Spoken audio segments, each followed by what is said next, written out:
Selamat pagi, selamat berjumpa kembali. Hari ini hari Kamis tanggal 30 September. Kita akan kembali baca firman Allah yang terdapat di dalam Kolose pasalnya yang kedua, ayat 6 dan ayat yang ketujuh. Kepenuhan hidup dalam Kristus. Kamu telah menerima Kristus Yesus Tuhan kita.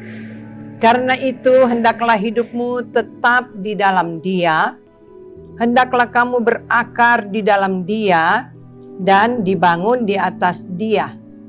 Hendaklah kamu bertambah teguh dalam iman yang telah diajarkan kepadamu dan hendaklah hatimu melimpah dengan syukur. Saudara-saudara yang kekasih, surat Rasul Paulus kepada jemaat yang ada di Kolose mengingatkan kepada jemaat bagaimana kehidupan mereka yang telah menerima Kristus Yesus sebagai Tuhan. Biarlah hidup jemaat tetap di dalam Dia, yaitu di dalam Kristus. Kamu telah menerima Kristus Yesus Tuhan kita. Artinya benar-benar jemaat yang ada di Kolose adalah jemaat yang telah menerima Yesus Kristus. Mereka menghadapi tantangan, menghadapi godaan. Sebab itu Rasul Paulus menasihatkan supaya hidup jemaat tetap di dalam Tuhan. Saudara, saya pun sebagai orang yang telah percaya, artinya menerima Kristus Yesus sebagai Tuhan. Hidup saya, hidup saudara, hidup Bapak Ibu, biarlah juga tetap di dalam Dia. Karena memang kita hidup dalam dunia ini banyak tantangan, banyak pergumulan, ada godaan-godaan. Jadi kalau Rasul Paulus menasihati kepada jemaat yang ada di Kolose, supaya mereka itu hidup tetap di dalam Dia, tetap di dalam Kristus, walaupun ada godaan, walaupun ada tantangan, ada pergumulan. Dalam ayat yang ketujuh dikatakan, hendaklah kamu berakar di dalam Dia. Yang pertama kita lihat, berakar di dalam Tuhan, di dalam Dia. Satu pohon bisa bertumbuh besar atau tanaman yang ada bisa daunnya mekar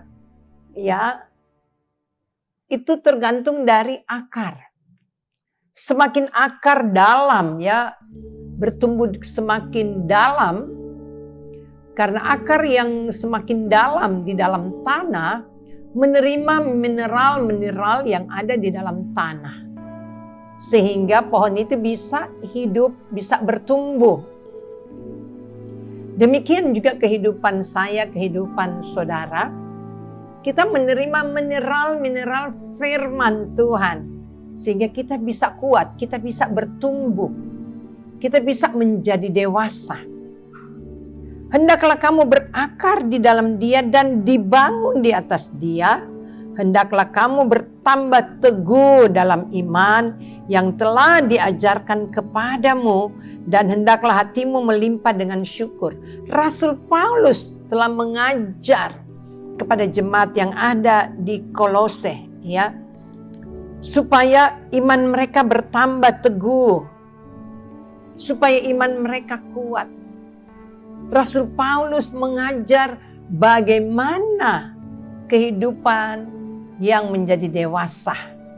Saudara-saudara yang saya kasihi, kehidupan yang menjadi dewasa atau kita ada di dalam Tuhan itu bukan karena berapa lama kita beribadah atau berapa lama kita masuk gereja, mungkin berapa lama kita terlibat dalam pelayanan, mungkin itu semuanya tidak bisa dikatakan kita telah menjadi dewasa ketika kita terlibat dalam pelayanan.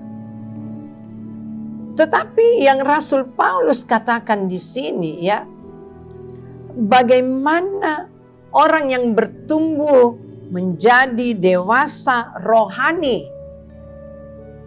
Dewasa rohani. Dewasa rohani itu tidak ditentukan dari berapa lama kita melayani atau terlibat di dalam pelayanan. Tetapi kedewasaan rohani kita ya akan terbukti bagaimana kesediaan saya, kesediaan saudara atau kita semua untuk dibangun, yaitu diajar, dilatih, didisiplin. Dilatih, diajar, didisiplin di dalam apa? Di dalam Kristus dan firman-Nya, yaitu terus menerus. Puji Tuhan. Kalau kita membaca di dalam 2 Timotius, kita akan lihat 2 Timotius ya.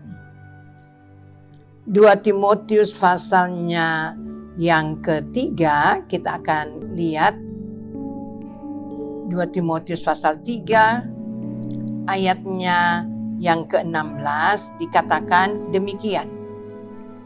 Segala tulisan yang diilhamkan Allah memang bermanfaat untuk mengajar, untuk menyatakan kesalahan, untuk memperbaiki kelakuan, dan untuk mendidik orang dalam kebenaran.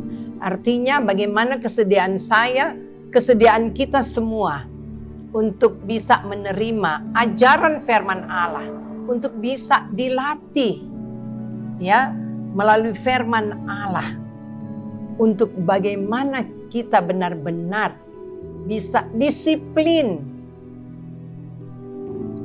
Dalam 2 Timotius pasal 3 ini jelas segala tulisan yang diilhamkan Allah memang bermanfaat untuk mengajar, untuk menyatakan kesalahan, untuk memperbaiki kelakuan, dan untuk mendidik orang dalam kebenaran. Puji Tuhan, Tuhan Yesus memberkati kita semua. Biarlah di hari yang baru ini kita mau tetap terfokus kepada Tuhan. Dalam segala aktivitas kita libatkan Tuhan. Mari kita berdoa. Segala puji, hormat, dan syukur kami persembahkan kepadamu.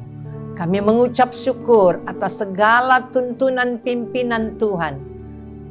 Untuk kepercayaan Tuhan, kami boleh ada sampai saat ini. Kami boleh alami kebaikan Tuhan. Kami boleh alami pertolongan Tuhan.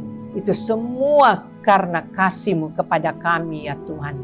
Sebab itu di hari yang baru ini dalam segala rutinitas yang kami buat, baik bekerja, baik membuka usaha, baik juga dalam pendidikan, ya Tuhan, kami serahkan semua ke dalam tangan-Mu. Engkau yang memberkati kami, Engkau yang membuat kami berhasil. Nama Allah yang dipermuliakan. Terpuji hanya bagi nama-Mu ya Tuhan. Inilah yang menjadi doa dan permohonan kami di dalam nama Tuhan Yesus Kristus. Haleluya. Amin. Puji Tuhan, besok pada hari Jumat adalah hari doa puasa kita. Dan doa akan mulai pada jam 1 siang. Dan kita lakukan di rumah masing-masing. Haleluya.